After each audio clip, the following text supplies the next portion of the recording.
It feels like we're constantly paying monthly fees to access everything we want, whether it's software, content, or streaming services. Subscribing to countless online videos, apps, and software is leading many to feel that their wallets are perpetually empty, with little to show for it.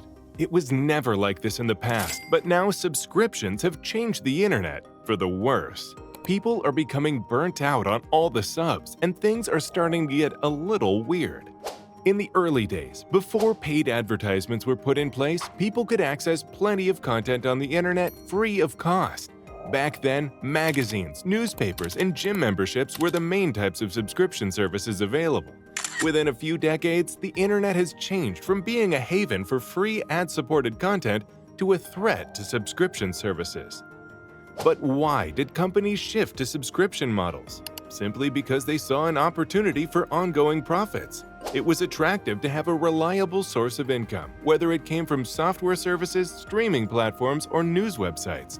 When once free news websites began to restrict customer access to premium information until they subscribed, it was just one of the first disruptions in journalism. Other industries quickly followed, with streaming services providing high-quality content that was only accessible to paying users. When it comes to streaming dollars spent, people place a high value on entertainment. The world's most widely used subscription service is Netflix. Globally, Netflix has about 225 million customers as of 2023. Disney Plus isn't far behind, with 152.1 million subscribers in 2022. Instead of depending on one-time purchases, businesses find their profit in a regular source of income from subscribers. Also, the subscription plans generate more revenue. Intuit, a software company, claims that subscription models generate 217% higher profits than one-time payment options. Additionally, according to Intuit, subscriptions enable businesses to retain their current clients instead of having to invest in attracting new ones. And once you're subscribed, companies can collect valuable data about your purchasing and usage habits. The drawback to the subscription framework is content fragmentation. Nowadays, content is scattered across countless platforms, each requiring a separate subscription fee. Customers who used to enjoy all their favorite news, software, or shows in a single place must now maintain several subscriptions for each category. It's true what they say about subscription fatigue. Everywhere we look, there is a subscription offer. The management of all these subscriptions has gotten to the point that it is a burden itself. Nowadays, the typical consumer has many active subscriptions, ranging from Adobe Creative Cloud to the New York Times and from Netflix to Spotify. According to the results of the Sure Payroll poll, in which 1,036 U.S. citizens were addressed, ranging in age from 18 to 65, 95% of respondents stated that subscriptions are here to stay and will only increase. 38% claimed that having so many subscriptions causes them anxiety. Only 1 in 5 said they strongly favor subscriptions, and 2 of the 3 stated they currently have the appropriate amount of subscriptions. So, you're not alone if you're experiencing subscription fatigue. According to a survey from 2022, around 40% of subscribers think they are overpaying for these services. In reality, an internet study shows the average monthly cost of subscriptions is $219. According to analysts, the market for subscription services will increase from $650 billion in 2020 to $1.5 trillion by 2025. This is great news for retailers and businesses of every sort wishing for growth, but what about you and your wallet? Also, the hurry to earn more and more money often results in a compromise of quality.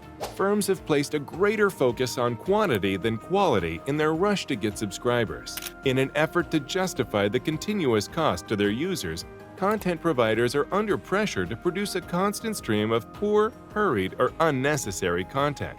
However, these online subscriptions can be beneficial at times. It seems to make sense if you regularly buy a consumable good, like electricity, or a magazine that consistently publishes interesting new content. However, several features or products that were previously available only as one-time purchases are now locked behind subscription models that offer no more benefit to the user. Subscription fees can be a source of income for publishers, but there's no denying their impact on open access. Their barriers to researchers and the general public prevent information from freely flowing, discourage teamwork and creativity, and maintain inequalities in the sharing of knowledge. In fear of losing subscribers, many platforms rely on tried-and-true formulas generating material that follows expected patterns. Whether it's clickbait articles on news websites or binge-worthy TV episodes on streaming services, a need to keep customers interested often results in content that is safe, obvious, and hardly experimental. Independent content creation has been declining, and this is partly due to subscription structures. It's becoming harder for many smaller creators to compete with larger subscription-based companies, even though they once functioned on ad-supported or donation-based platforms. It is more difficult to unsubscribe from a fake or undesired newsletter when there are dark patterns present on the website. These deceptive bits of web design can lead users to making unwanted transactions. In addition to the actual monthly or annual subscription fee, there is also an extra hidden fee. Many options, such as overlapping features and automatic renewals, may catch you by surprise. It's important to consider carefully what you sign up for and to regularly monitor your subscriptions in order to prevent these expenses. These usually happen with little to no prior notice, and customers may be required to pay for services they haven't used in months. The Better Business Bureau stated in 2020 that over the previous 3 years, consumers had filed more than 58,000 complaints regarding free trials and memberships that automatically renewed, costing them an average of $140. Sometimes people register for these services, even for a free trial, and then totally forget them. Even the majority of customers are unaware of the amount they pay for subscriptions. They might not have remembered the monthly fee when they first signed up, or they might not have received the email informing them that the price would soon be increasing. The low monthly payment fools people into believing it's cheap, but as you can imagine, the amount adds up rapidly. For example, imagine the typical house setup of today, which would include Disney Plus and Spotify Premium accounts along with a basic Netflix subscription. Netflix costs $17 a month, Disney is $12, and Spotify another $12. When you add everything up together, that comes up to $41 per month or $492 annually. That's an insane amount, isn't it? Luckily, some customers are opposed. There's a growing trend of people canceling their subscriptions and seeking alternatives. As you know, YouTube also introduced its premium version having different subscription plans.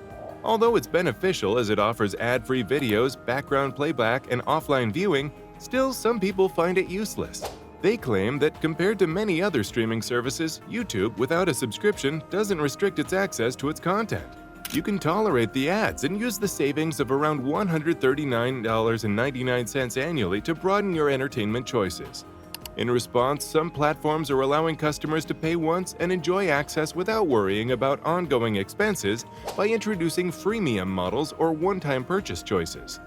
In which direction are we going? For better or for worse, subscriptions have completely changed the way we use the internet. Some believe that the future lies in bundled services. Similar to how cable TV provided channel bundles, businesses are also looking into ways to combine several subscriptions into a single package. For example, Amazon Prime already offers video streaming, music, and shipping services under a single subscription, and other platforms may follow this approach. Companies may be pushed to set up more open procedures, including exact details about pricing schemes, expiration dates, and cancellation procedures. We might also see an increase in the number of applications and tools that help customers manage their subscriptions, including spending summaries, simple cancellation procedures, and notifications before membership renewals.